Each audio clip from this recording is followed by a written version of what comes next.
Hey guys, tonight we're doing something different. Imagine this. You open your eyes, and instead of your comfy bed, you're staring at endless green fields under a sleepy morning sky. There's dew on your eyelashes, a fly on your ear, and wait, why are your eyelashes so long? You blink again, try to sit up, and realize you don't sit anymore. You stand on 4 legs. Congratulations, you're a cow now. You probably won't survive this without a sense of humor. So, before you get comfortable, take a moment to like the video and subscribe, but only if you genuinely enjoy what I do here. And hey, drop your location and local time in the comments. I love seeing how far these little bedtime adventures travel. Now, dim the lights. Maybe turn on a fan for that soft background hum. And let's ease into tonight's journey together. The air smells of wet grass and sun-warmed earth. You inhale deeply, and it's like drinking the scent of life itself. Each breath feels heavier, slower, like your lungs have learned patience. The first movement is clumsy. Your front left leg twitches, your back right slips, and before you know it, you're doing a wobbly dance that would earn applause at any barnyard comedy show. The herd watches with mild amusement. Dozens of brown eyes, slow blinking and judgmental. You look around. Rolling meadows stretch to the horizon, dotted with buttercups and patches of wild clover. In the distance, a red-roofed barn gleams like a promise. The air hums with the low drone of bees and the occasional bird swooping overhead. You try to call out, and instead of words, a deep, resonant moo escapes your throat.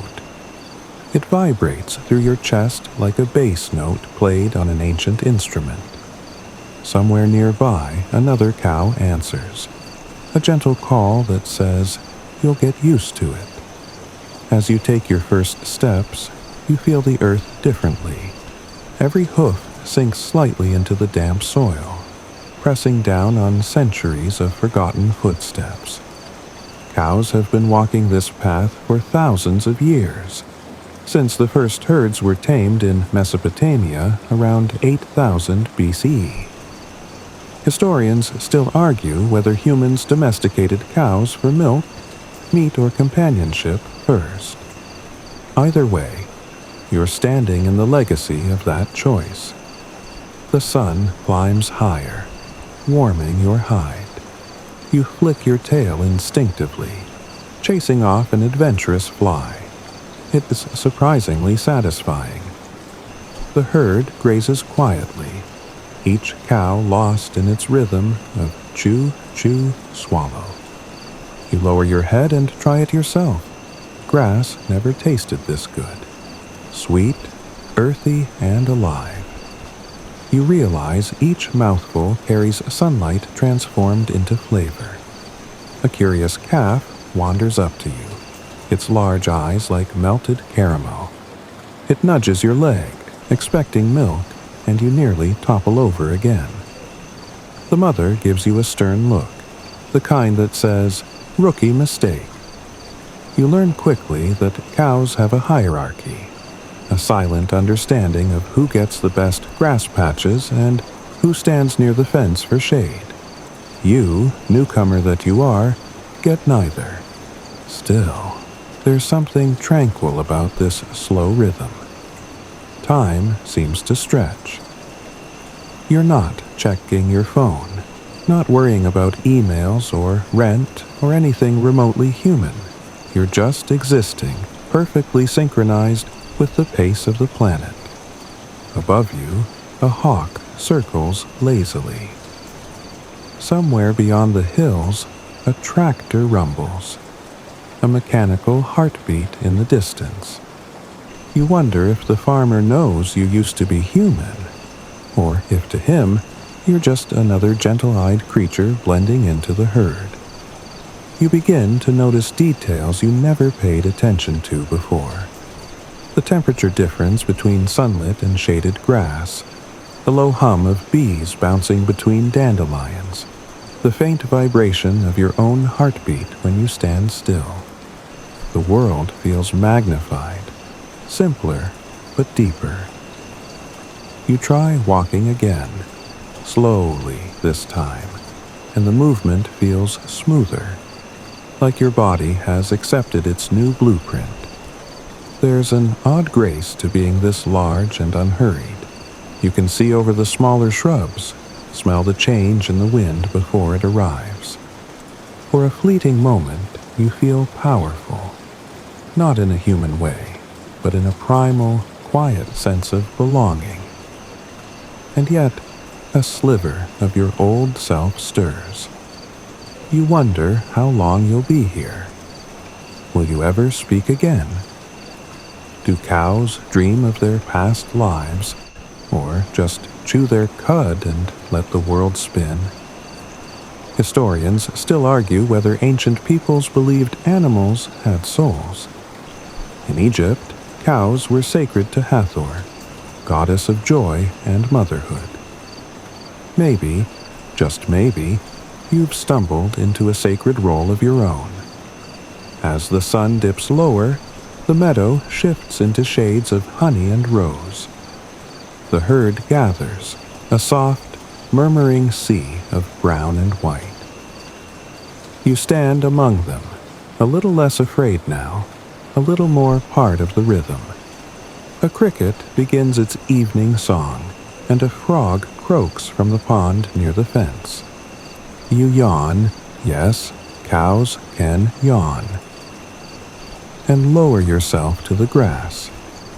It's surprisingly hard to do gracefully, but when you finally settle, your new body feels heavy in a comforting way.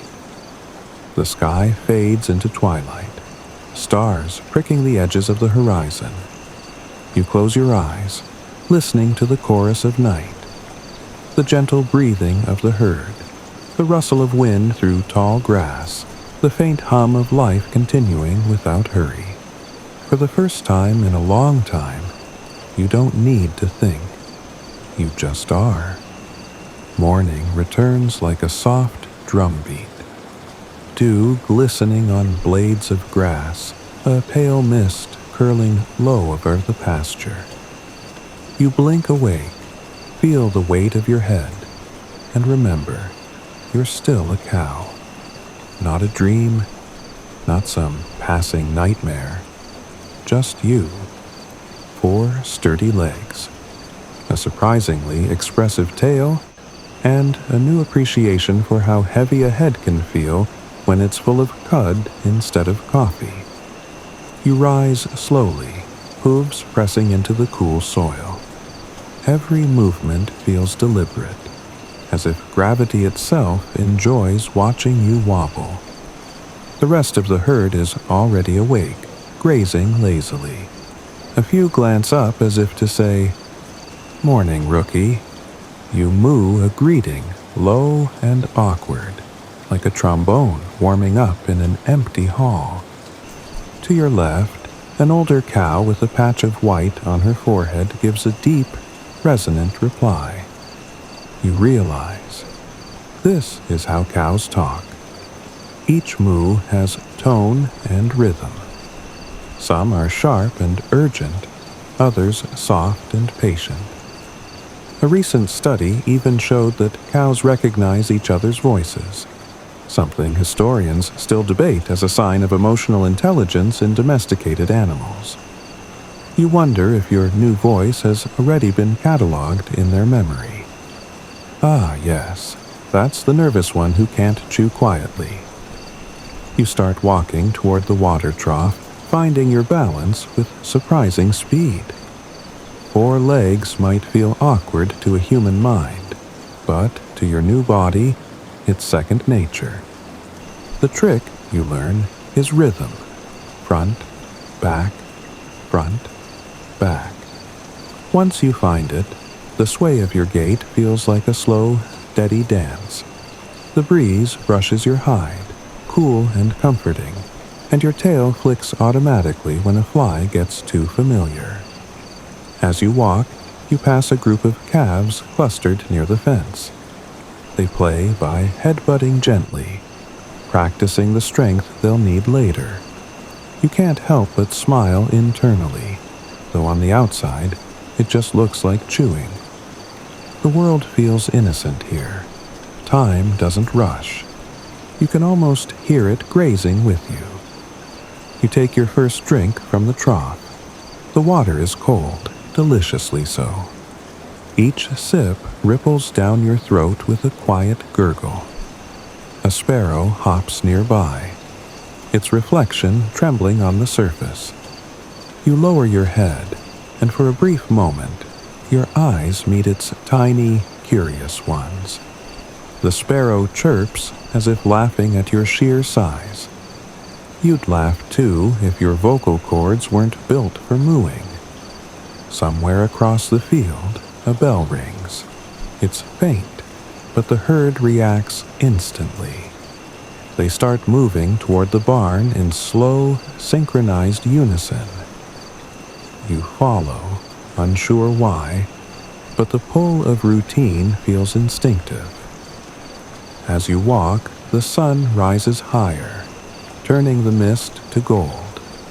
You feel it warming your back and realize cows must be masters of mindfulness. They experience everything fully, without rush or distraction. Halfway to the barn, you stumble over a small stone and nearly faceplant into a patch of daisies. A nearby cow snorts, which sounds suspiciously like laughter. You mutter a quiet moo of embarrassment, and she flicks her ear as if forgiving you. The social life of cows is subtle but complex. Studies have shown they form close friendships and even hold grudges, something historians still argue about when discussing ancient herding practices. Imagine Neolithic farmers wondering why Daisy refused to share the shade with Bessie for 3 days straight. At the barn, the farmer greets the herd with his usual calm voice. You can tell he's done this for years. His rhythm matches the animals. His boots crunch softly in the straw, and his hands move with gentle confidence. He doesn't shout or rush. There's something comforting about that. You feel safe. Inside the barn, the wooden walls creak with history. The air smells of hay, milk, and faint metal. The cows line up naturally, each to their usual spot. You hesitate, unsure where to stand, until the farmer gives a low whistle and guides you gently with a hand on your shoulder. You end up between 2 cows who seem to have been gossiping and moos about the day's grass quality. As you settle, you catch sight of an old calendar hanging crookedly on the wall. It shows a black and white photo of Holstein cows in 1905. Beneath it, someone scribbled, "They built civilizations on our milk." And they did. The entire Bronze Age economy leaned on cattle. Food, transport, trade, even currency. Historians still debate whether cows were more valuable alive or as symbols of wealth and fertility. Either way, you're part of something ancient. The farmer hums a tune as he moves along the line, attaching milking machines one by one. The rhythm of suction is steady and hypnotic, like ocean waves. You're not sure how to feel, slightly embarrassed, slightly relaxed. A fringe belief from medieval Europe claimed that cows produced sweeter milk if spoken to kindly, and here you are, listening to this man hum, while the machine purrs softly. Maybe they were right. After the milking, you're led outside again. The sun is higher now, and the meadow glows. The herd disperses, some to nap under trees, others to wander toward the pond. You choose a hill with a view of everything: the fence, the barn, the endless sky. You chew lazily, feeling the weight of your jaw moving in slow circles. Each rotation feels like a lullaby. Then it hits you. This isn't punishment or dream logic. It's peace. You've been forced into a body that knows how to live without hurry, that eats when hungry, rests when tired, and feels the weather as part of itself. A butterfly lands on your nose. You cross your eyes to look at it, which must look ridiculous. It flutters away, leaving a ticklish memory behind. You snort softly and lower your head back to the grass. The world hums gently around you. Cows murmuring, bees weaving through flowers, wind teasing the edges of your ears. You breathe out a long, slow sigh. Maybe being a cow isn't such a bad deal. By midday, the sun turns the meadow into a golden ocean of light. The air smells of clover, warm hay, and something faintly metallic, the scent of the fence running along the horizon. You've been a cow long enough now to notice how your senses have sharpened. Every rustle in the grass feels amplified. Every breeze carries a dozen smells: soil, pollen, rain, far away. It's overwhelming, yet oddly soothing. The herd is gathered near the shade of an old oak tree, its trunk wide enough to shelter 10 cows. You lumber closer, careful this time not to step on anyone's tail.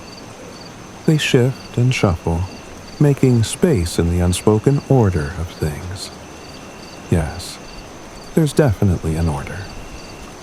At first glance, cows all look the same: calm, lazy, indifferent. But spend a few days among them, and you'll realize there's a social web more complex than you imagined. There's Daisy, the matriarch, a massive brown cow with a face like a queen and patience like a saint. When she moves, others follow. Then there's Brindle, her self-appointed deputy, who acts tough but jumps every time a bee flies too close. And, of course, the troublemaker, Spot, who enjoys nudging sleeping cows awake just for fun. You find yourself studying them like characters in a sitcom. Daisy eats first. The others wait. Spot occasionally tries to sneak in but gets a firm headbutt for his efforts. You quickly learn that eye contact, subtle body turns, even tail flicks communicate rank and intention. It's like a silent ballet of dominance and diplomacy. You think about how human workplaces aren't so different. Everyone jockeying for position, alliances formed over metaphorical patches of greener grass. Except here, it's literal. Historians still argue whether early herders understood this social structure when they began domesticating cattle thousands of years ago. Some evidence suggests they deliberately selected calmer, cooperative animals to keep the peace. In a way, ancient farmers were the first sociologists, just with more mud and less paperwork. A breeze stirs the grass, and you shift to find a comfortable patch. The sun dapples through the oak leaves, painting your hide with moving light. The rhythm of the herd is hypnotic, chewing, swatting flies, occasionally mooing in long, conversational tones. You begin to sense personalities emerging in those sounds.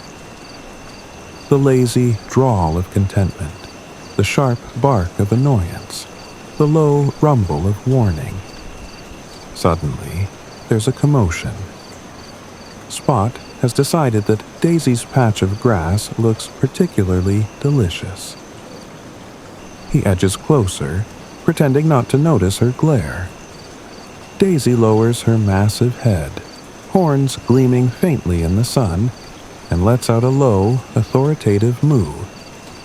It's not loud, but it vibrates through the air like a royal decree. Spot freezes, flicks his tail nervously, then backs off with what you could only describe as a cow's version of an eye roll. The herd collectively exhales, balance restored. You can't help but smile. Social order maintained. Nearby, two calves are play fighting, their tiny heads butting with soft thuds. Their mothers watch indulgently, chewing and murmuring. One calf slips and tumbles into a patch of dandelions, sending seeds spinning into the air like tiny parachutes.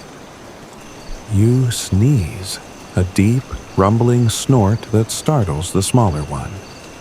It stares at you, wide-eyed, then squeaks out a tiny moo before dashing back to its mother. You didn't mean to scare it, but apparently your sneeze could double as a small earthquake.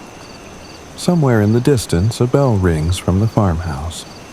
The sound carries across the valley, steady, reassuring, timeless. You wonder how many centuries humans have been using bells to guide animals. Historians still debate the origin of cowbells. Some say they began in the Alps, others claim Mesopotamia. Either way, it's another thread connecting your quiet existence to the vast web of human history. Daisy moves closer to you now. Her eyes are soft but piercing, as if she's evaluating your worth in the herd. She gives a slow blink, then brushes her head against your shoulder, a gesture of acceptance. You're officially part of the group. You feel an unexpected warmth in your chest. Belonging, even in a field of cows, feels good. The day stretches on. The herd shifts between grazing and resting, following the sun's lazy arc. You notice how no one ever seems in a hurry. There's a rhythm to everything. Eat, chew, rest, repeat. You think about how this slow pace might drive a human insane, but as a cow, it feels natural. You're in sync with the earth, not fighting it. As the afternoon deepens, the farmer's dog trots into view. A scruffy border collie with an ego the size of the barn. He circles the herd, barking orders in sharp bursts. The cows barely react. Daisy flicks her tail in mild annoyance, and the dog wisely gives her a wide berth. You decide you like Daisy even more now. A fringe belief from ancient Ireland said cows could understand human speech during midsummer nights. You glance at the dog and wonder if the reverse might also be true. If, deep down, all these species understand one another on a level words can't reach. Maybe that's the real magic of this world, the unspoken harmony between creatures who've lived side by side for millennia. As the sun begins to lower, painting the sky in warm pinks and soft oranges, the herd starts its slow march back toward the barn. Dust kicks up under your hooves, glowing in the golden light. You walk near the back, enjoying the quiet rhythm of movement, the soft chorus of low moos around you. The oak tree fades into silhouette behind you, its leaves whispering secrets to the wind. Tomorrow will be much the same, and that's oddly comforting. You're learning that repetition isn't boring. It's a melody of peace, each day a verse in an endless pastoral song. You flick your tail once more, brushing away the day's last fly, and look toward the barn's open doors. The light spilling from inside looks warm, safe, home in a way you never expected. Dawn breaks again, soft and pearly, spilling across the meadow like milk poured into tea. You feel the chill first, the kind that seeps into your hide and makes you grateful for the thick warmth of your own body. The air is damp and still. Even the sparrows seem to hesitate before singing. Then, from somewhere near the barn, the farmer's voice carries through the mist, calling the herd in that calm, rhythmic tone he always uses. You know what's coming. Morning milking. The herd stirs, stretching, yawning, swishing tails. Daisy nudges a calf awake with maternal efficiency, and Spot pretends to be asleep a bit longer, as if that could change his fate. You fall into step behind the others, hooves crunching over frost-tipped grass. It's strange how natural this routine feels now. There's no rush, no resentment, just quiet acceptance of rhythm. As you approach the barn, you notice how the rising sun sets a dew on the wooden walls glimmering. The smell grows stronger. Hay, metal, and that faintly sweet scent of milk. Inside, the air hums with activity. The cows move to their places without need for direction. You take yours too, between Daisy and Brindle. Daisy gives you a reassuring nudge. You wonder if cows have always comforted each other like this, through gentle, wordless gestures. The farmer hums the same tune as yesterday. His hands are steady, practiced. When he attaches the milking cups, the sensation is strange but not unpleasant, an odd mix of pressure and release. The machine hums softly, almost hypnotically, matching your heartbeat. It's like listening to the pulse of civilization itself. Because that's what this is, isn't it? Cows and humans, partners in one of history's longest collaborations. Archaeologists have found evidence of milking in ancient Egypt, where dairy was a symbol of both nourishment and purity. In India, the cow became sacred, representing wealth and divine abundance. Even in Norse mythology, the great cow Audumla licked the ice that birthed the first gods. Historians still argue which culture first turned milk into ritual, but one thing's certain. Humans have worshipped the cow almost as long as they've depended on her. You glance at the farmer, his silhouette framed in the morning light. Maybe he doesn't think of it that way, but his careful rhythm feels reverent, almost priest-like. There's something ancient about the way he moves, as if he's repeating gestures passed down through generations. You feel oddly honored to be part of it, even if it means standing still with a humming machine on your udder. Outside, the rooster crows. The sound echoes off the barn's rafters, startling a few pigeons that flutter up in a noisy cloud. Spot jumps, and a few cows snort in laughter. You can't help but let out a quiet, amused moo. Yes, even among cows, comedy exists. When the milking ends, the farmer pats your flank gently. "Good girl," he murmurs. It's strange how those two words warm you more than the rising sun ever could. You follow the herd back out to the field, where breakfast, fresh grass damp with dew, awaits. You lower your head and start to graze. The act itself feels ancient. Every bite connects you to every cow that ever lived, stretching back to the first wild aurochs that roamed Europe and Asia. Aurochs, massive, horned beasts that once inspired fear and awe. Historians still debate whether their extinction was natural or caused by overhunting and selective breeding, but their legacy breathes through you. Somewhere deep in your muscles, you carry their memory of thundering herds, primal freedom, the taste of wild grass under moonlight.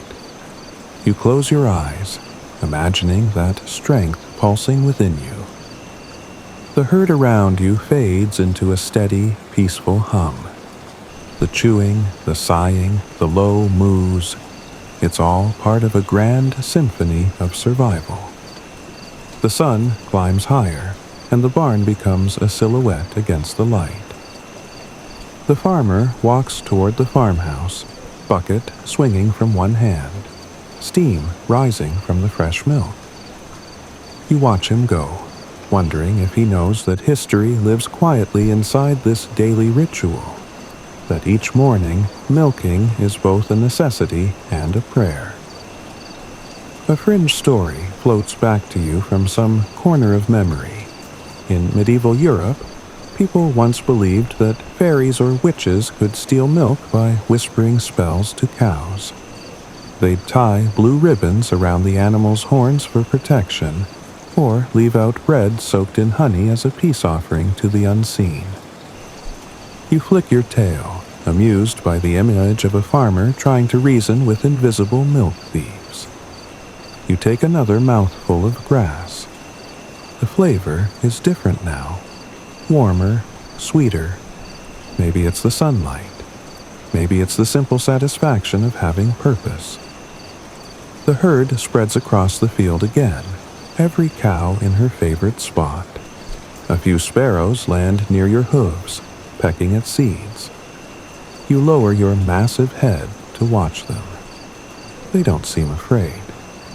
One even hops onto your back, using you as a vantage point to scan for insects.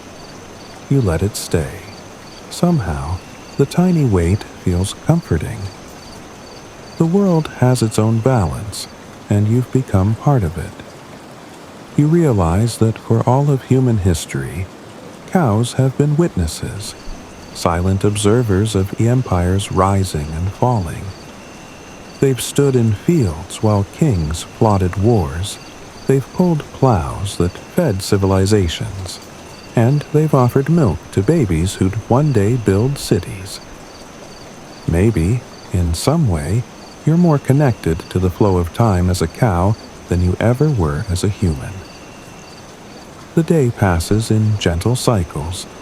Eat, rest, chew, repeat. Clouds drift lazily overhead, and somewhere far away, you hear church bells ringing.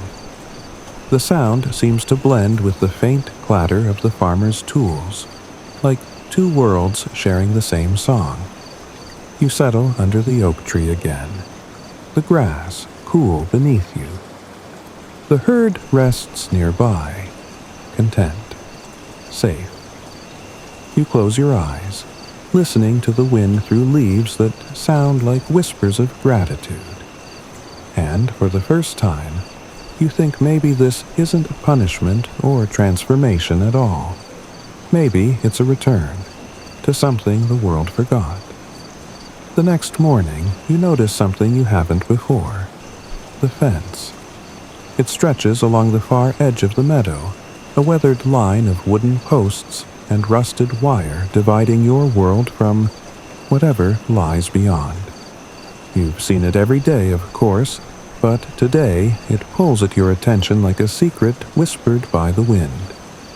The sun rises behind it, washing the fence in soft light. Beyond the wire, the grass grows taller, wilder, as if nature herself has drawn a boundary between the tame and the free. You feel that old human itch of curiosity again. What's out there? Another meadow? A forest? Maybe that mysterious forbidden hill the older cows sometimes mention when the nights are long and the air smells of rain. You overheard Daisy telling the calves once, "Don't go past the fence." The white bull waits there the calves had gasped, eyes wide and huddled close to their mothers. You thought it was just a story, something to keep the young ones from wandering too far. But today, as the wind carries a strange scent, something musky, ancient, you begin to wonder if there's more truth to it than you thought. You graze your way toward the fence, pretending not to. Each step crunches softly through clover and dried leaves. The others don't seem to notice. Brindle's too busy chasing flies off her back, and Spot is trying to push a barrel over for no apparent reason. The calves are napping, the perfect time to explore. The fence looms closer. Up close, you can see the splinters where time has gnawed at the wood. The wire hums faintly when the wind passes through it. You lower your head and sniff. The smell is sharp, iron and sun. There's a tiny gap between the lowest strand and the ground. Not much, but maybe enough for a determined cow with human curiosity. You push your muzzle against it. It bends slightly, protesting with a metallic groan. The grass beyond waves like an invitation. For a second, you hesitate. Some instinct warns you back, but curiosity wins. You duck your head lower and wiggle forward. The wire scratches your back, then freedom. The world on the other side feels different. The air smells wilder, richer, like pine, moss, and something faintly sweet. You take a few tentative steps. The ground here is uneven, scattered with wildflowers and stones. It feels alive in a way the pasture doesn't, unpredictable, untamed. You wander toward a small hill rising at the far end of the field. Its surface glows faintly golden under the sunlight, dotted with tall, whispering grass. The breeze carries faint bell-like chimes, though there's no sign of any bells. Your hooves sink slightly into the soft earth as you climb. Every few steps, you glance back to see if anyone noticed your escape. The herd still grazes peacefully, oblivious. Halfway up, you pause. There is something carved into a flat stone near the base of a tree. A symbol, faded but deliberate. A bull's head, etched deep into the rock, horns curved like crescent moons. You feel a strange recognition in your bones, as if this image has lived inside you all along. Historians still argue where the first cattle cults originated. Some say in Çatalhöyük, others in the Indus Valley. Early humans painted bulls on cave walls, not just as food symbols, but as divine beings, guardians of fertility and life. Maybe this carving is one of those remnants, a forgotten altar to the spirit of the herd. You take a cautious step closer. The air seems to thicken, the breeze slowing as though time itself is holding its breath. Then, faintly, you hear it. A low, resonant sound, like distant thunder but steadier, rhythmic. A moo so deep it seems to rise from the earth itself. Your heart races. You turn toward the sound. At the top of the hill stands a figure, massive, pale as moonlight, with horns that shimmer faintly in the sun. The white bull. Its eyes are ancient, silver-gray, calm, and knowing. It doesn't move closer, doesn't threaten. It just watches you. For a moment, you feel exposed, small, but not afraid. The wind picks up, swirling around you both. You could swear you hear words in the rustle of the grass. You remember even if you don't understand. You blink, and the figure is gone. The hill is empty again, the breeze light and playful as though nothing happened. Only the faint chime lingers in the air. You stand there, trembling slightly, unsure if what you saw was real. Maybe it was just a trick of the light, or your imagination running wild. Still, when you glance down at the grass beneath your hooves, there's a single white hair, long and glistening. You carry it back with you, tucking it into the fur on your neck. The fence groans as you push through again, back into the known world. The herd is where you left them, the day unchanged. Daisy looks up, eyes narrowing slightly. You swear she knows. Spot nudges you curiously. You shake your head, as if to say, "Don't ask." You resume grazing, pretending everything is normal. But inside, your thoughts are racing. Historians still debate whether legends of white bulls, like the Greek story of Europa's abduction, or the Celtic guardian of the other world, stemmed from real animals or spiritual metaphors. You've just met one, and even you aren't sure which he was.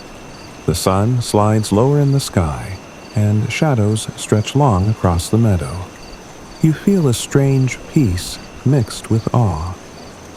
Whatever the white bull was, it left something behind, a stillness that hums through your veins. You lower your head to graze, the white hair catching the fading light like a secret you'll carry until the end. That night, you can't sleep. The others doze easily, their breathing slow and steady beneath the stars. The calves twitch in their dreams, tails flicking. But you lie awake, staring at the silver arc of the moon above the pasture. The white hair still rests against your neck, faintly glowing in the soft light, as if it has absorbed the moon's reflection. Every so often, you hear distant sounds, wind whispering through the grass, a night bird calling from the oak grove. But they feel different tonight, charged with meaning you can't quite grasp. It's as though the world beyond the fence hasn't let go of you yet. You think of the white bull's eyes, calm, ancient, filled with something that felt like understanding. The way he looked at you wasn't the way humans look at animals. It wasn't pity or curiosity. It was recognition. A thought flickers through your mind like lightning. What if he wasn't looking at you, but through you? You've heard the farmer tell his son that cattle are just animals, that your kind don't think the way people do. But lying there under the stars, you feel thoughts rising from a place deeper than logic, something closer to memory. You see flashes, stone walls, firelight, a woman's voice chanting softly. You're standing in a circle of people wearing white robes, their faces streaked with ash. They bow toward you. Someone holds out a bowl of milk and honey, pouring it into the earth. You lower your great head to drink. Then the vision fades, leaving only the faint hum of the earth beneath your body. The ground feels alive, as if 1,000 generations are buried beneath it, still whispering in dreams. You close your eyes, and the whisper becomes clearer. Words form. Not human, not animal, but something in between. You've been here before. You jolt awake, heart pounding. The stars haven't moved much. You couldn't have slept long. You glance around. The others still rest, unbothered. The world seems ordinary again. And yet, at the far end of the field, near the fence, you see movement, a shadow, tall and slender, gliding just beyond the reach of moonlight. It doesn't move like a cow. Its shape is strange, half upright, half crouched. You hold your breath as it pauses near the fence post, head tilting toward you. For a long, silent moment, you lock eyes. You can't see details, only the faint gleam of something metallic, perhaps horns, perhaps something else. Then it fades into the dark, melting into the whispering grass. You stand, hooves trembling. The urge to follow pulls at you again, but something stronger roots you to the earth, fear, or maybe reverence. You lie back down, curling your legs beneath you, and watch the horizon until the first blush of dawn colors the sky. When morning comes, the herd stirs as usual. No one mentions the shadow. No one seems to notice the faint marks on the fence, fresh scratches, as if something large had brushed against it in the night. You decide not to tell anyone what you saw. What would you even say? That you met a mythical bull on the hill and saw a ghost at dawn? They'd think the flies had gotten to your head. Still, you can't shake the feeling that something has changed inside you. The world feels deeper now, as if every sound, every scent carries meaning. You begin to notice things you never did before. The way the breeze shifts before a storm, the tiny spiral patterns left by beetles on fallen bark, the rhythm of hooves in the soil as the herd moves in unison. The farmer arrives around mid-morning, whistling as he does every day. He drives his truck slowly around the field, checking the fence line. When he reaches the far corner, the same spot where you slipped through, he stops. You tense, waiting. But instead of fixing the gap, he frowns, rubs his chin, and drives on. It's as if he doesn't see it. You realize something then. The fence might not just be a barrier of wood and wire.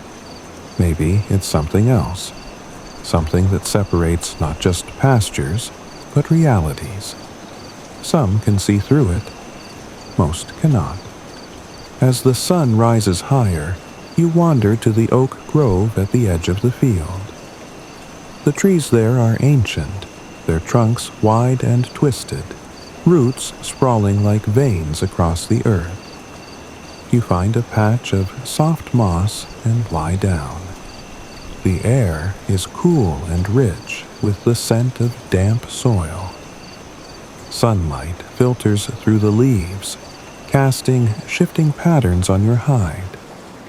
You close your eyes and listen to the buzzing of insects, to the faint murmurs of the herd, to the deeper rhythm beneath it all. For the first time, you feel at peace, not just safe, but belonging. You think of the white bull again, his voice like thunder disguised as silence. You don't understand what he meant by "you remember," but part of you hopes you never fully will. Some mysteries are sweeter when they linger half-seen, like stars just before dawn. The day drifts on, warm and slow. When evening comes, you rise, shake the dust from your coat, and return to the herd. Life resumes its familiar rhythm, but you carry a secret no one else knows, that there is a world beyond the fence, waiting, watching, and remembering. And every night, as the moon rises, you find yourself looking toward the hill again, hoping, perhaps fearing, that one night the white bull will return. Because deep down, you know that when he does, your life in the meadow will never be the same. The next morning begins like any other. Sunlight spilling across the grass, a cool breeze rolling down from the hills, and the low hum of contented chewing. But there's something different about the farmer today. You watch him from across the pasture as he leans against the fence, speaking quietly to another man in a wide-brimmed hat. You can't make out every word, but you catch enough to sense unease. "Strange behavior," the farmer says, scratching his chin. "She's been wandering off." Looking toward the hills too often, you freeze. He's talking about you. The other man chuckles. "Maybe she's got a bit of spirit in her." Happens sometimes, spirit. If only he knew. You continue grazing as if you're not listening, pretending the grass is far more interesting than their conversation. But your ears, those floppy, twitchy, traitorous things, tilt toward every word. "She's different," the farmer says. "Smarter, almost." I swear she watches me like she knows what I'm saying. He's not wrong. You've grown aware of things lately that most cows probably never notice. The faint static before a lightning strike. The subtle shift in the farmer's footsteps that means he's in a bad mood. The rhythm of life around you. The insects, the wind, the patterns in the way the clouds move. It's as though that night on the hill opened a door inside your mind. The other man just laughs again and spits into the dirt. "You've been working too long, Henry." Maybe you're the one who's turning cow. The two of them share a chuckle and head toward the barn. You watch their boots crunch along the path, feeling that old flicker of irritation humans inspire. Half amusement, half pity. As the day wears on, the herd drifts lazily through the meadow. You move slower than usual, your thoughts thick and swirling. You think about what it must be like for humans, to live above the land, not with it. To forget how it feels to belong to something larger than themselves. Still, the farmer isn't cruel. You've seen cruel farmers in passing, during the years you don't talk about, before this meadow. Henry speaks softly to his animals, even thanks them under his breath sometimes. There's gentleness in him, though it hides behind habit and routine. You've also seen him late at night. He walks to the fence, sits with a lantern, and stares into the dark fields as if searching for something he's lost. Perhaps everyone here carries ghosts. That evening, the air turns heavy. Clouds roll in, thick and gray, pressing low over the land. The herd senses it. You all do. The flies vanish, birds go quiet, and even the grass seems to hold its breath. Rain begins with a single drop on your back. Cool, sharp, certain. Then another, then 1,000 more. Within minutes, the pasture transforms. Mud swallows your hooves. Water streams down your flanks, glistening in silver streaks. The others huddle together, forming a slow-moving sea of brown and black shapes. Thunder booms from somewhere over the hill, and for a fleeting moment, it sounds like a deep, rolling moo from the heavens. You can't help it. You laugh a long, low sound that startles even you. A nearby cow glances over, chewing mid-bite. "What's so funny?" she asks, rain dripping off her nose. "Maybe the sky's joining in," you reply. She snorts, unimpressed. "You're weird." "Yeah," you say softly. "I guess I am." The rain intensifies until the world becomes nothing but water and sound. Lightning flashes, illuminating the field in blinding white for a heartbeat. You see the herd, the trees, the distant fence, all frozen in perfect detail before the darkness swallows them again. And in that flash, you see him. The white bull stands on the hill once more, head raised toward the storm. The rain doesn't touch him. It seems to part around his body like smoke. His eyes catch the lightning and reflect it back at the world brighter than fire. When the light fades, he's gone. You don't know whether you actually saw him or if it was just a trick of the storm, but something in you, some quiet, ancient part, believes it was real. The herd trudges through the mud, lowing in discomfort. You follow, slipping occasionally, your hooves sinking deep. It's exhausting, ridiculous, and oddly fun in the way only chaos can be. The calves splash and chase each other through puddles, their joy cutting through the gloom. You realize something then. Life as a cow is a strange mix of simplicity and mystery.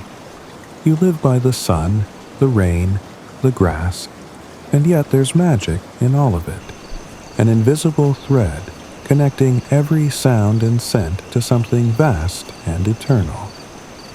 Historians still argue whether ancient Egyptians truly believed their sacred bulls carried divine spirits. But tonight, under this tempest, you feel like they might have been right.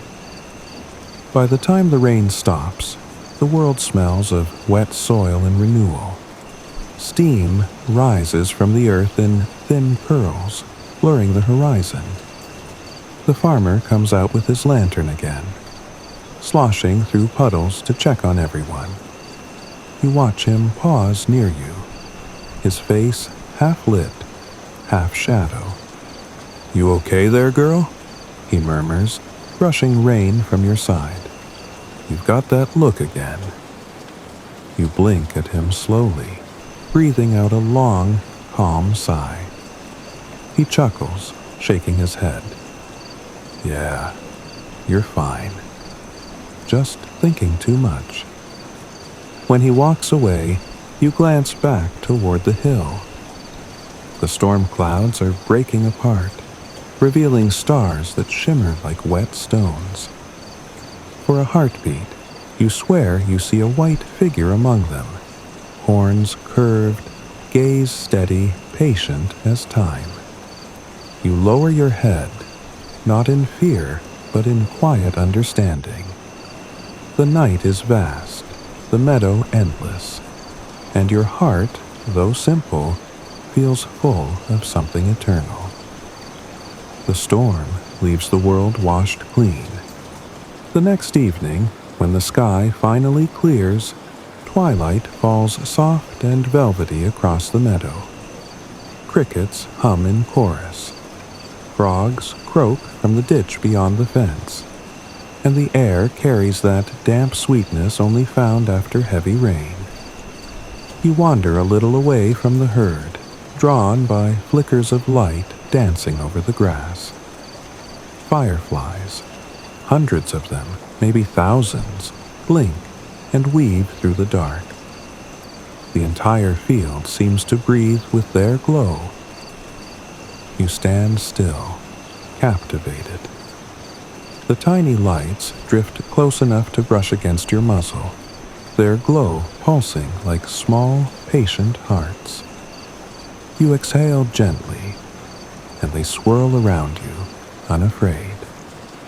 For a moment, it feels as if the world is alive with spirits whispering to you through light.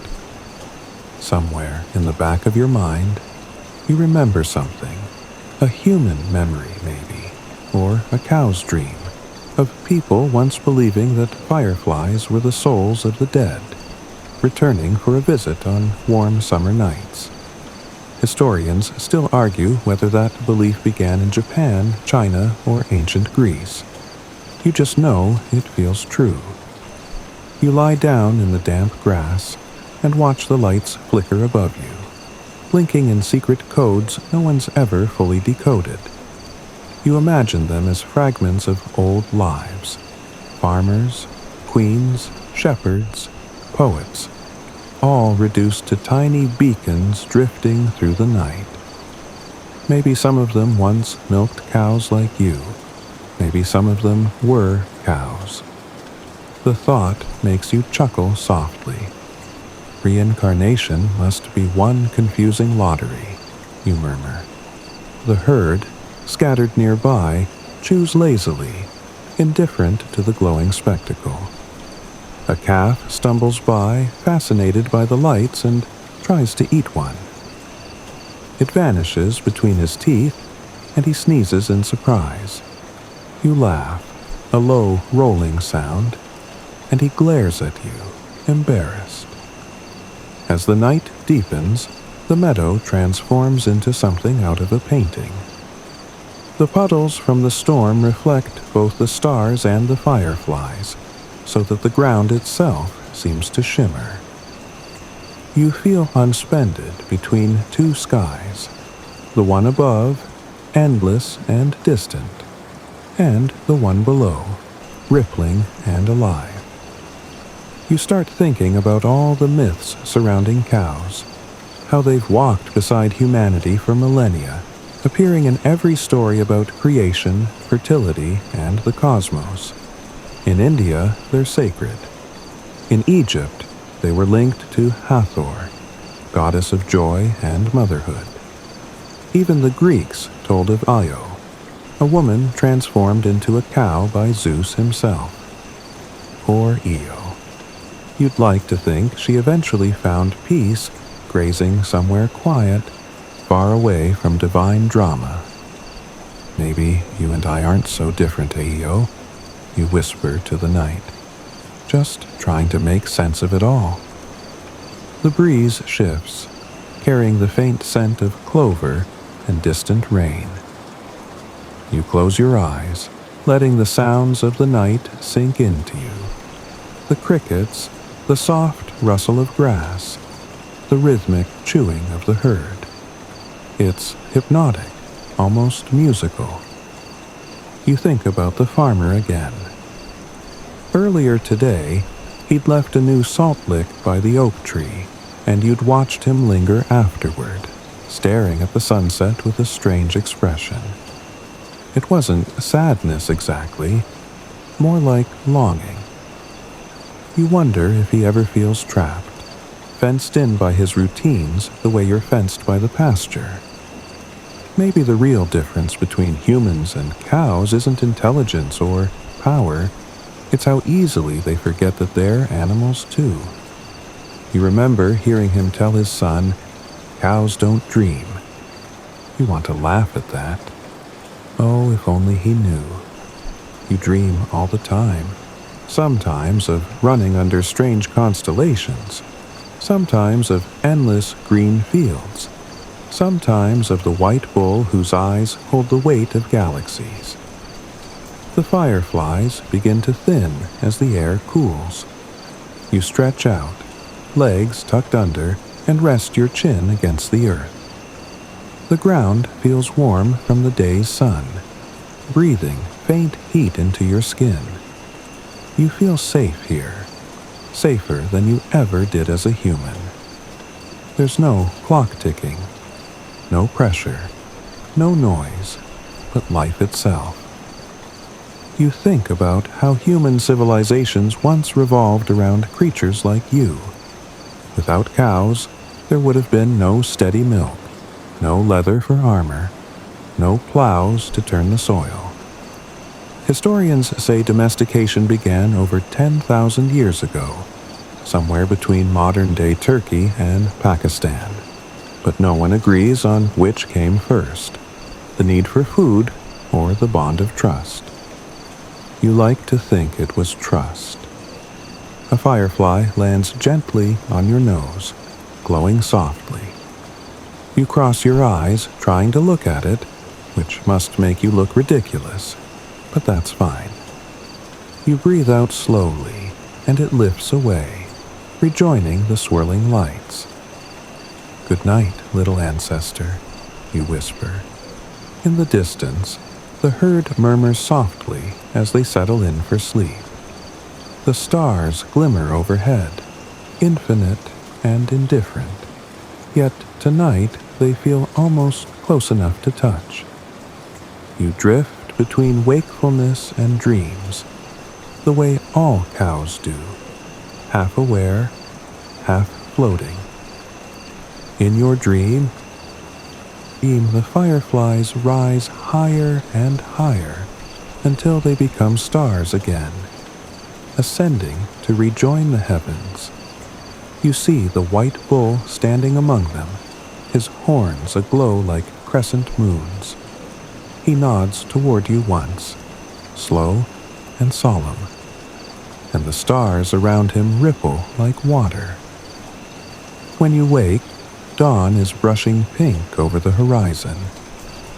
The fireflies are gone, leaving only dew clinging to the grass like tiny jewels. You stand, stretch, and shake the moisture from your coat. The world smells fresh, like beginnings. The others start to rouse too, one by one, yawning in that big, lazy cow way. You glance toward the hill where the white bull once stood. It's empty now, but the silence feels different, less like absence and more like waiting. You start walking toward it without even realizing why.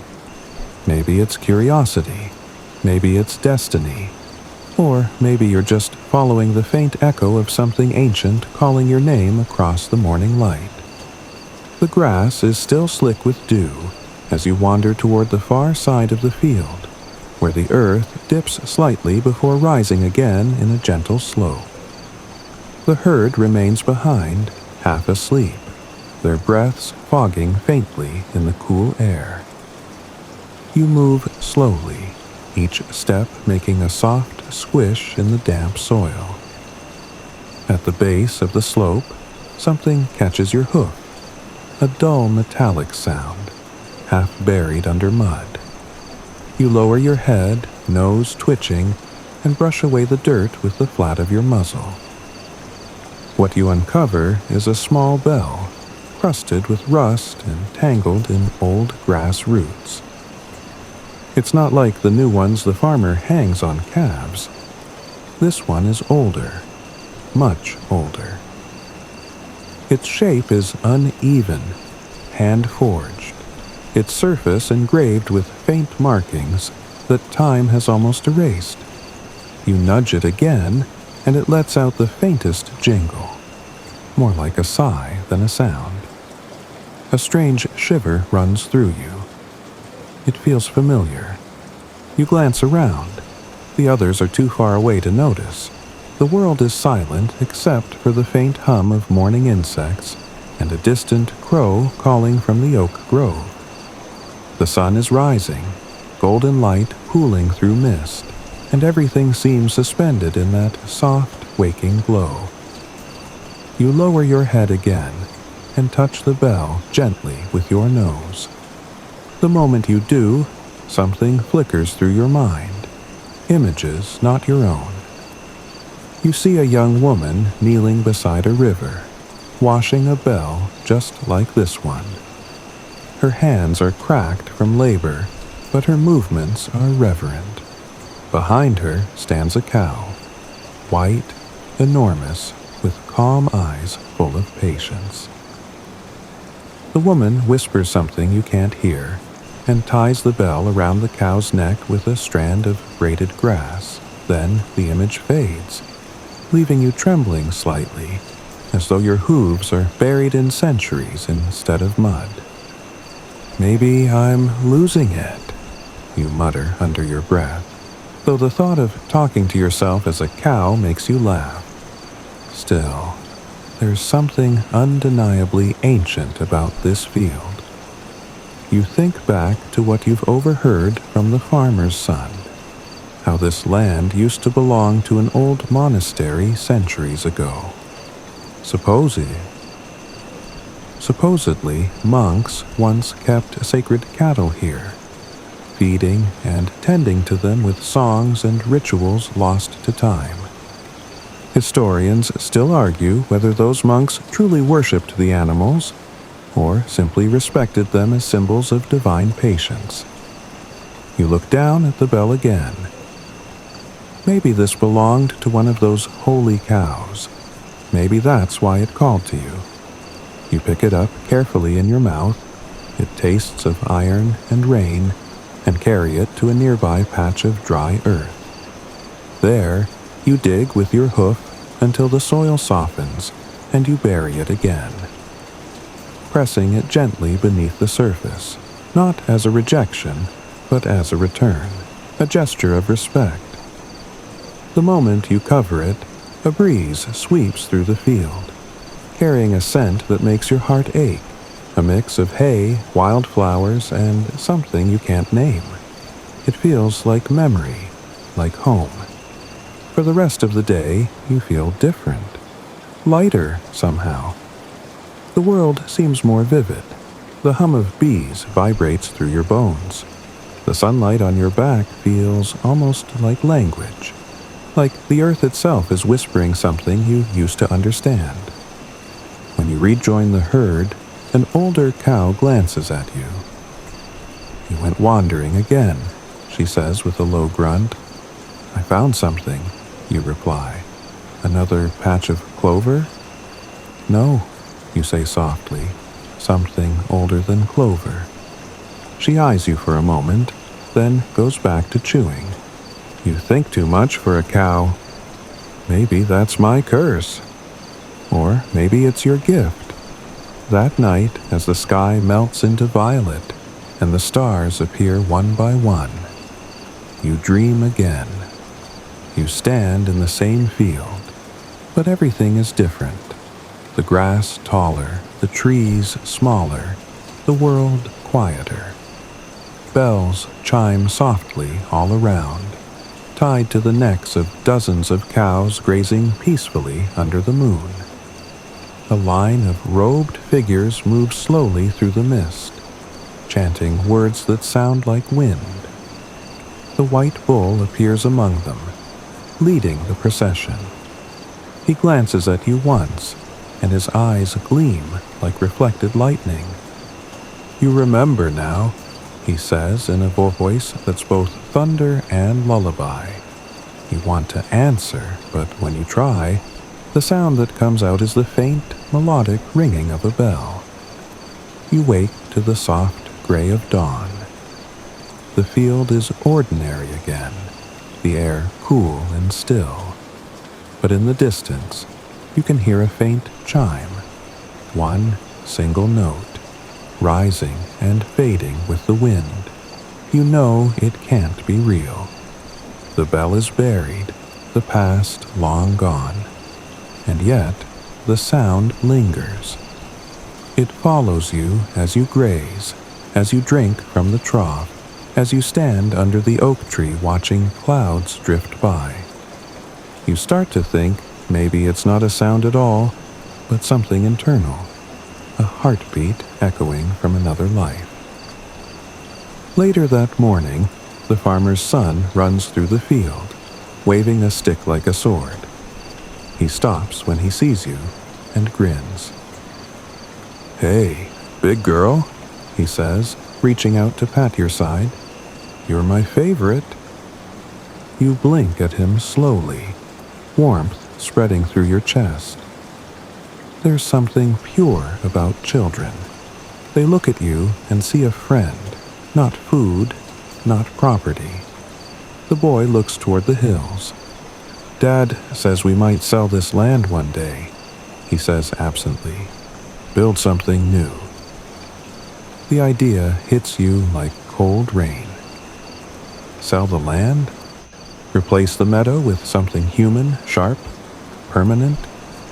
You lower your head and nudge him gently, as if to say, "Not yet." He laughs, patting your nose. "Yeah, I don't think you'd like that much." You watch him run off again, sunlight glinting on his stick sword. You look toward the hill, toward where the bell lies sleeping in the soil, and you make a silent promise that as long as you stand here, as long as your hooves touch this earth, you'll remember. You'll guard this place, not with strength, but with presence, because sometimes that's all the world needs to stay sacred. Morning mist curls across the pasture like steam from a sleepy kettle, and you stir from your grassy bed. The first breath you take is cool and damp, tasting of dew and distant rain. Today feels different, still, but heavy with change. You can sense it even through the steady rhythm of your own cud chewing. The other cows seem to feel it too. Their low moos ripple like soft gossip across the field, little puffs of sound that melt into the mist. You stand, hooves sinking slightly into the moist earth. The ground trembles faintly, machinery in the distance. A sound you've grown to recognize but never truly understand. The farmer's truck. He's coming closer, and your tail flicks involuntarily. Something about today feels like the opening line of a story that will end somewhere far from this quiet field. The farmer's been fussing more lately, checking tags, sorting groups. Humans love sorting things. They can't seem to help themselves. Historians still argue whether humans began domesticating cattle for companionship, milk, or meat first. Whatever the reason, that decision shaped both your fates, yours into quiet service, theirs into reliance. Funny how both species became bound by milk and need. The gate creaks open. He gestures toward you and a few others, his voice calm but firm. You hesitate, but a gentle prod and the pull of the herd move you forward. The path leads to a metal trailer. You've seen others go in. Some return days later, smelling faintly of strange hay and city air. Others never return at all. You're not sure which fate awaits you. Inside, the metal floor feels cold under your hooves. You shift, uneasy, as the door clanks shut behind you. The rumble begins, wheels turning, the world vibrating beneath your body. Through a small gap, you glimpse the fields rolling by. They look smaller than you remembered, as though distance itself were shrinking them out of nostalgia. The smell of diesel mixes with hay, and you find yourself swaying gently with each turn. Oddly, it's hypnotic. Like being rocked by a giant mechanical lullaby. You start chewing absent-mindedly again, because even in uncertainty, a cow's got to chew. It's what you do best. Transform chaos into calm, one mouthful at a time. At a stoplight, a group of schoolchildren point at the trailer. One waves. You blink at them through the gap, and one of them laughs. To them, you're just a cow, an adorable, distant symbol of farm life. They'll learn soon enough that milk doesn't come from cartons, and that life's sweetness often carries the scent of sacrifice. The truck turns off the highway, rattling onto gravel. You pass signs with words you can't read but sense are important. The air changes. It's busier, full of city sounds. Somewhere nearby, a bell rings and the smell of freshly baked bread drifts through the slats. For a moment, you imagine that bread and your milk meeting on someone's breakfast table. It's a strangely comforting thought. When the truck finally stops, you're guided out into a place that feels sterile, yet oddly sacred, a dairy facility. Everything hums here. Machines, pipes, people. The air smells of metal and milk. You sense the rhythm of work, of repetition. Some part of you feels proud. You've been brought here because you are strong, healthy, productive. Another part aches with longing for the open field. A worker pats your side gently before attaching the milking machine. It feels strange, but not painful. The hum of suction is oddly soothing, like a rhythmic lullaby of industry. Milk flows warm and white, and you can almost sense it traveling through pipes toward bottles, shelves, homes. Life leaving you only to return in another form. A historian once said that milk is humanity's oldest comfort, the first symbol of nurture and dependence. And here you are, the living embodiment of that comfort, contributing to something bigger than yourself. The fringe theory says early farmers even worshipped cows as divine mothers, symbols of life itself. Maybe that's why, deep down, you don't fear this cycle. You feel honored by it. When the process ends, you are led back to a resting pen. The air is warm, heavy with steam and silence. You lie down, bones sinking into straw, and listen to the hum fading into quiet. You close your eyes and think of grass, rain, and sunlight. The things that never change, no matter where you go. Somewhere beyond the walls, a child drinks a glass of milk. You imagine that taste, the sweetness, the warmth, and you smile inside, because maybe this, in its quiet way, is what it means to give life. You wake before dawn, and the world feels strange. The sounds of the facility hum around you like a distant dream, the drip of water, the soft shuffle of hooves, the occasional human voice calling across the room. You're not in the pasture anymore. No open sky above you. No rustle of wild grass. Instead, a roof looms overhead, pale lights flickering like captive stars. Still, there's peace here. The other cows breathe softly nearby, their sides rising and falling in rhythm, like waves against a quiet shore. You've begun to learn the pattern of this new life. Morning feed, milking, rest, repeat. It's mechanical, but strangely soothing, predictable. Humans seem to love patterns. Maybe that's why they built cities, calendars, and clocks, to make sense of the chaos that nature handles just fine. As you chew your cud, a fly lands on your nose. You twitch it away lazily, amused by how small it is compared to your enormous world. It reminds you of a fringe scientific theory, that cows can sense Earth's magnetic field and always face north or south when grazing.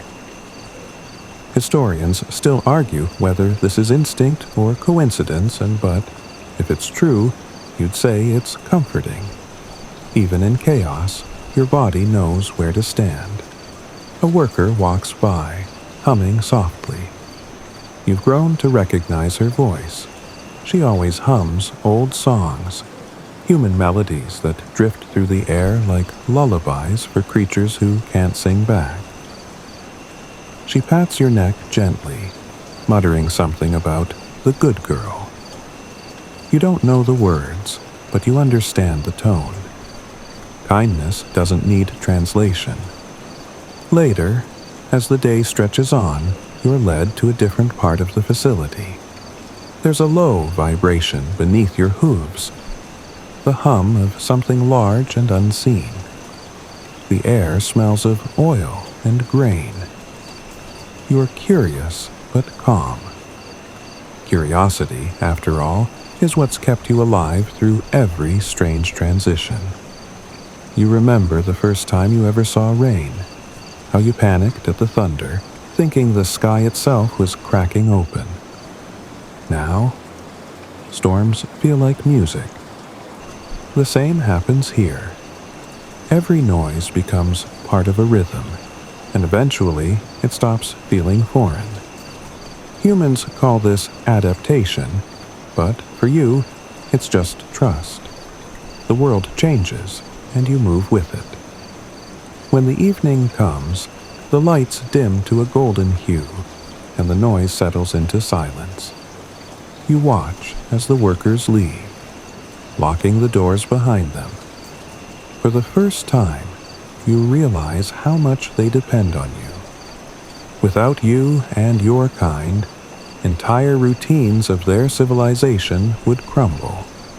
Milk, cheese, butter, comforts they can't imagine living without. It makes you think of ancient Egypt, where cows were sacred. The goddess Hathor, depicted with horns and a sun disk, was worshipped as the mother of all nourishment. You like to imagine you're one of her descendants, a quiet, earthly extension of something divine. Historians still debate whether she was inspired by real herds or pure imagination, but in your heart, you think it was both. Humans see divinity wherever they find gratitude. You lie down, resting your heavy head against your foreleg. The straw rustles softly beneath you. Outside, night deepens, and through the ventilation slats, you glimpse the moon, a pale coin hanging above the industrial skyline. You wonder if the moon remembers your name. Sometimes, in half sleep, your mind drifts to the field, the one with endless green and buzzing insects, where the wind moved through your fur like a lullaby. You can almost feel it brushing against your ears now, though you know it's just the ventilation fan above you. Still, it's enough. Memory, you realize, is a softer form of freedom. A soft laugh echoes from one of the night workers. A man sitting by the control panel with his phone glowing in the dark. He's watching something, maybe a comedy clip, maybe a lullaby video for humans who can't sleep.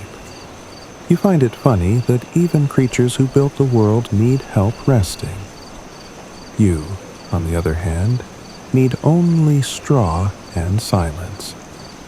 You drift in and out of dreams, some real, some half-chewed thoughts. In one, you're running through the grass again, the earth soft beneath you. In another, you are standing on a hill, watching the world turn golden under a sunrise that never ends.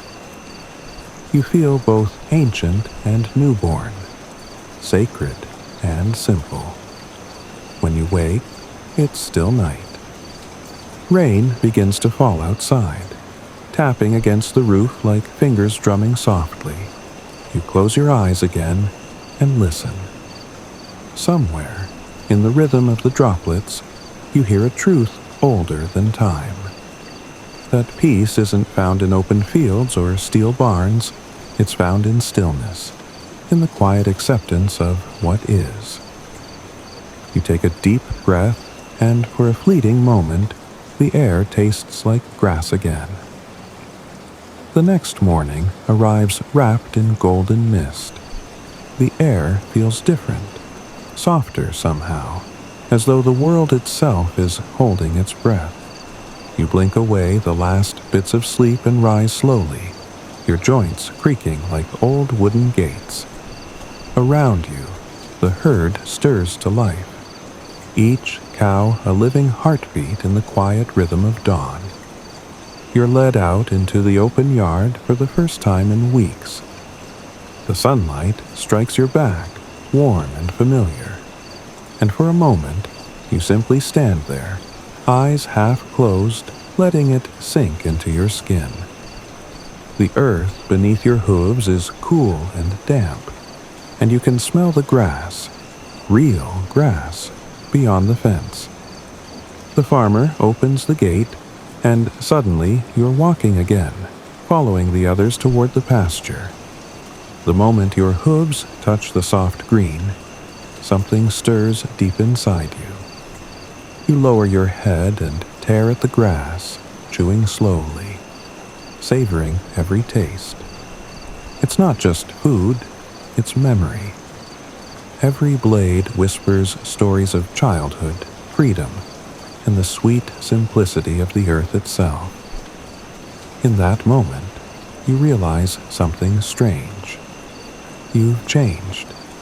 The barn, the machines, the routine, they've become part of you. You understand now that comfort isn't always about space or silence. Sometimes it's about trust, about knowing that hands will feed you and the rain will still fall when you need it.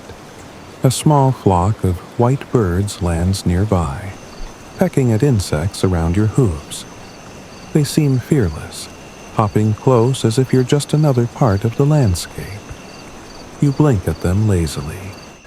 There's a superstition in some farming villages that when birds rest near cattle, it's a sign of good fortune, that the herd is healthy, that the season will be kind. Historians still argue whether these beliefs were born from observation or hope. Either way, you're glad for their company. The day unfolds in a slow, sleepy rhythm.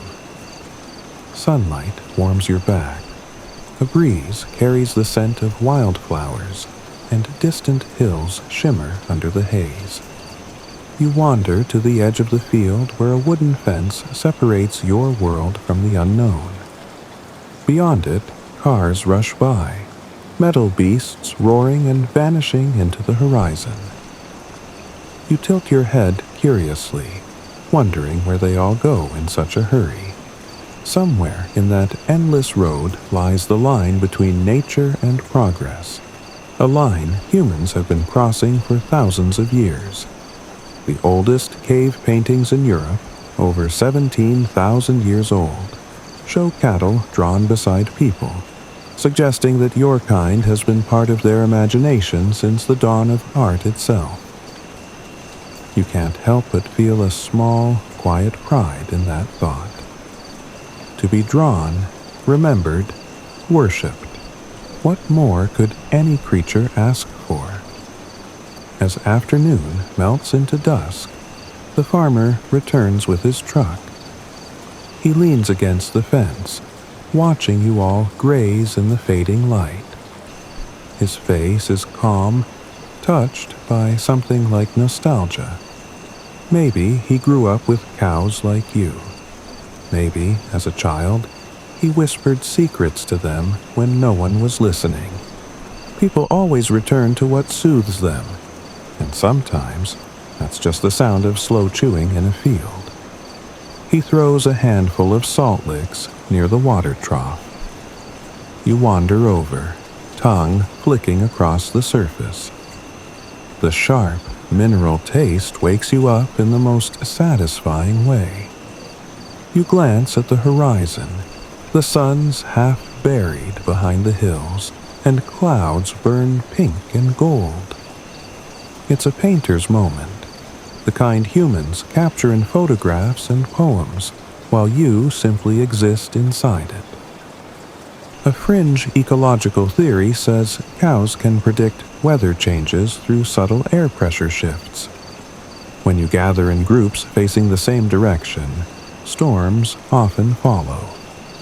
You're not sure how true that is, but tonight, every cow faces west, eyes on the sunset.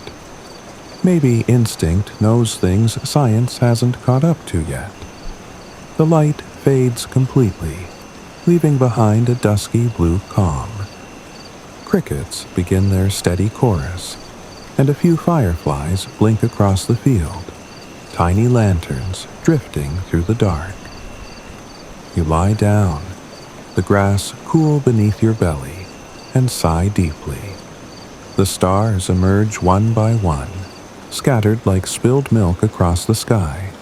You can feel your heartbeat slowing, syncing with the rhythm of the earth, the pulse of something ancient, unhurried, eternal. For the first time in a long while, you feel whole. Not a creature owned or tamed, not a symbol of agriculture or myth, but simply alive. You chew lazily, half asleep, half awake, and think about the strange connection between you and the world. Between every breath, every blade of grass, every drop of milk that leaves your body to nourish something else. The circle feels complete tonight. glowing faintly beneath the stars. Tomorrow will come, as it always does, and you'll walk, eat, chew, and dream again. But for now, the world is soft, and you belong perfectly inside it. Morning sunlight glimmers over the field like liquid gold, and you rise slowly, shaking the dew from your back. The air feels fresher today, brisk, tinged with the scent of earth and faraway rain. The herd moves lazily, tail swishing, jaws working in slow unison. You join them, falling into the rhythm as naturally as breathing. The farmer's truck rattles up the dirt road again, but this time it's loaded with something new: bales of hay, shiny metal troughs, and a few crates filled with humming machinery. The humans begin setting things up near the barn, their movements brisk, practiced. You watch, head tilted slightly, curious as ever. It's strange, you think, how humans never stop building. Even when everything looks fine, they find ways to improve, expand, perfect.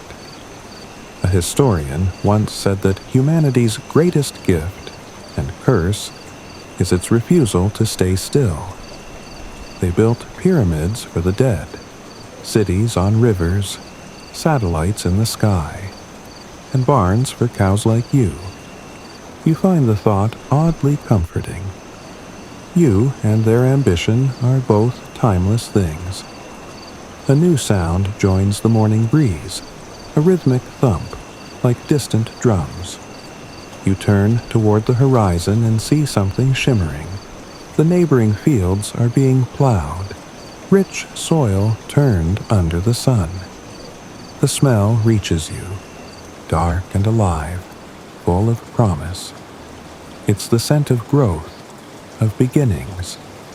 You breathe it in deeply. The farmer calls your name, or at least the sound he uses for it. You follow, trusting him. He pats your neck gently, his calloused hand warm and solid. "You're a good girl," he murmurs, voice soft like the wind. You can't understand the words, but you understand the tone.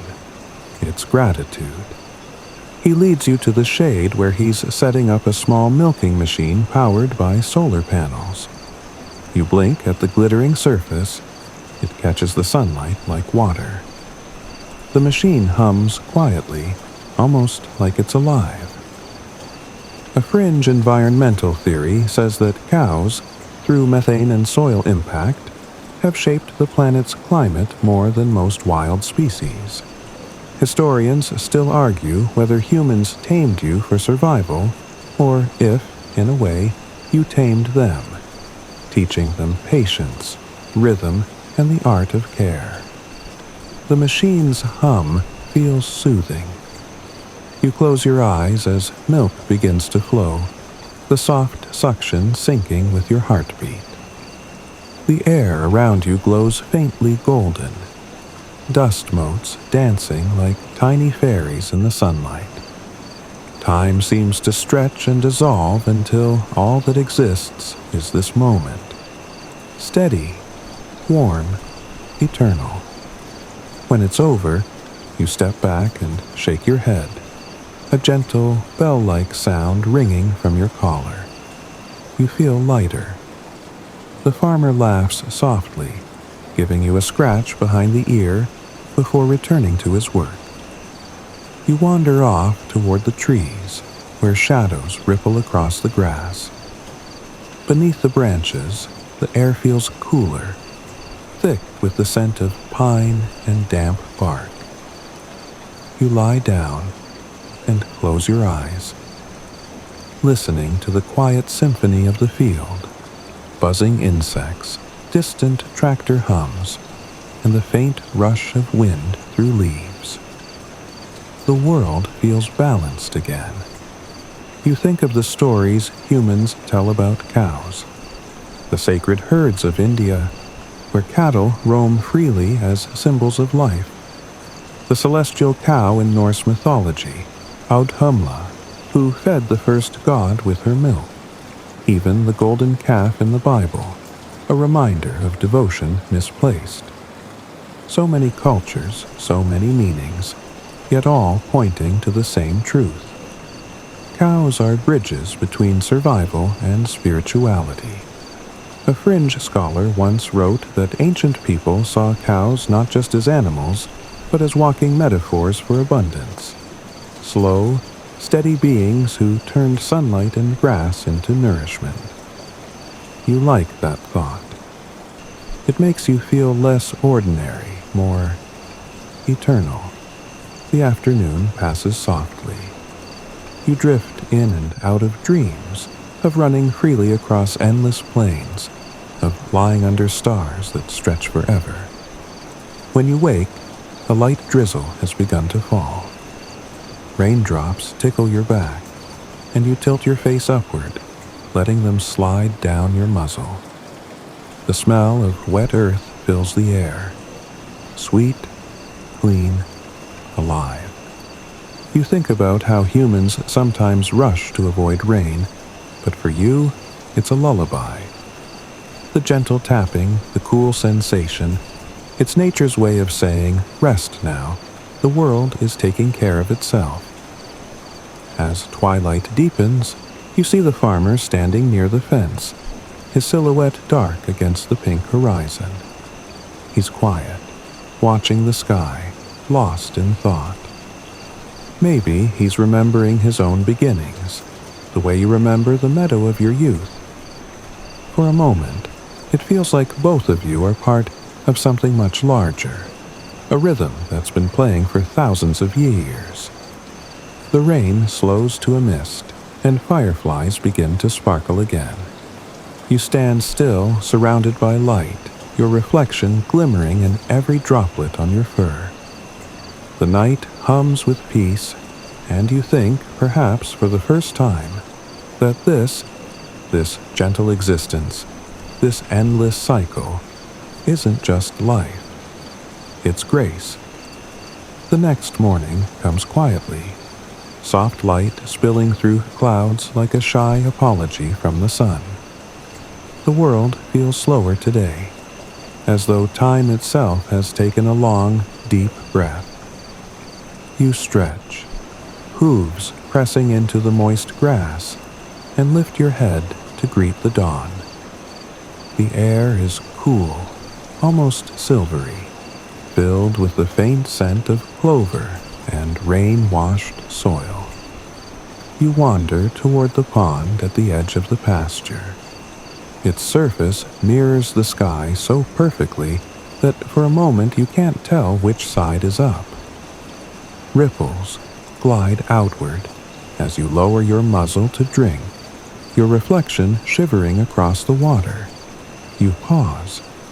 There's something ancient in that image, a reminder that every creature, from emperor to earthworm, eventually becomes part of the same circle. A gentle breeze brushes your ears, carrying the distant chime of cowbells from neighboring fields. You lift your head and listen.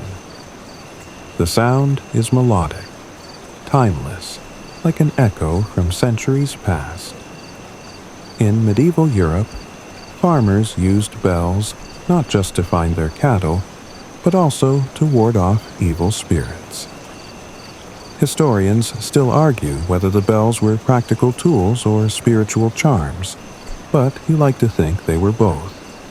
Symbols of care and protection, ringing softly through generations.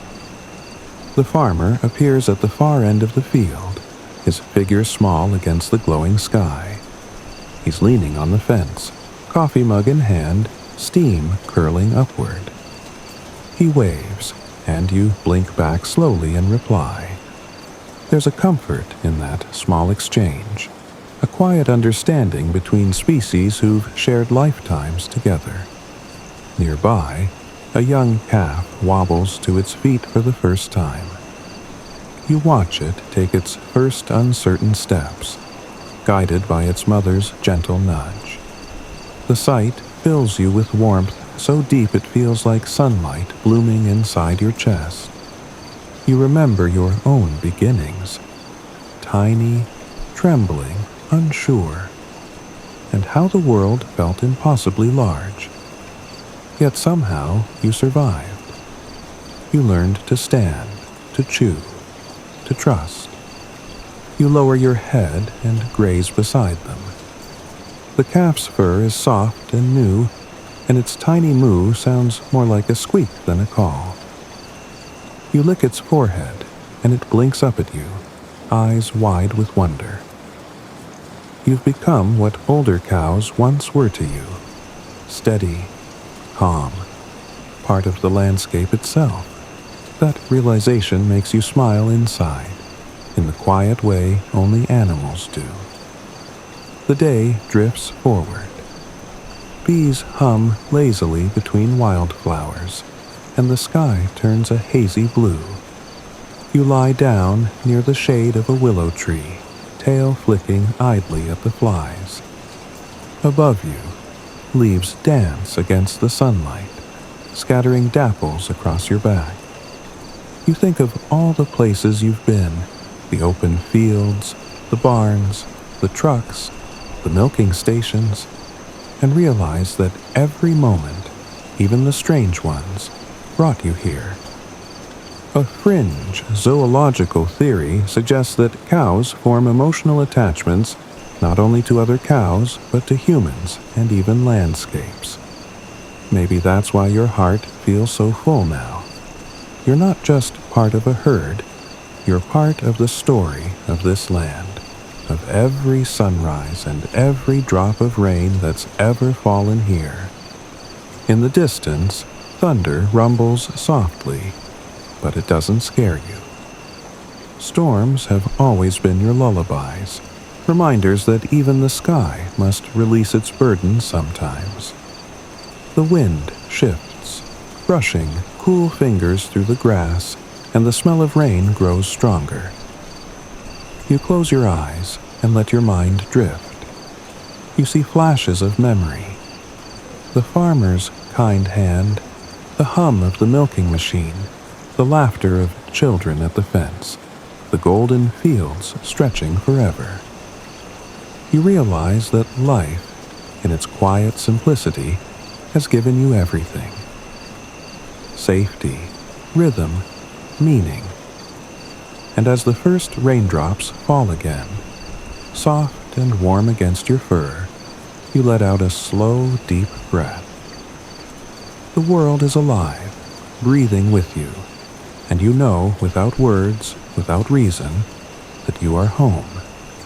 The rain continues through the evening, a steady, gentle murmur against the world. You lie beneath the willow tree, the grass cool beneath you, and feel the earth pulsing softly through your body. The air smells of rain and new life, clean, tender, eternal.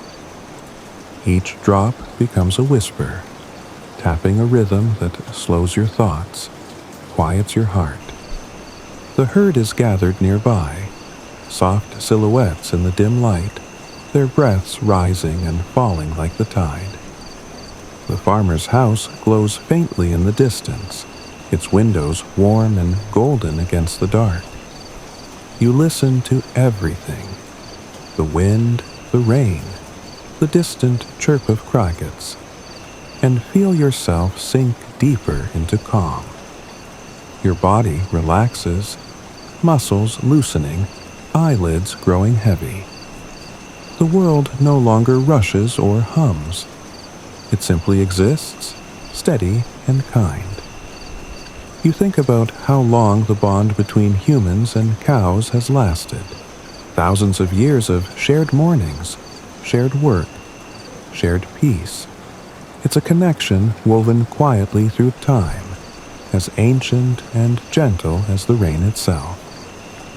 As you drift towards sleep, the sound of thunder fades, replaced by the soft coo of doves settling in the trees. The last thing you feel is the pulse of the earth beneath your ribs, a reminder that everything alive shares the same heartbeat, the same quiet belonging. And as you finally close your eyes, the world fades into softness, warm, rhythmic, endless. The pasture, the rain, the stars, all blending into one gentle dream of peace. You are safe. You are home. Sleep now.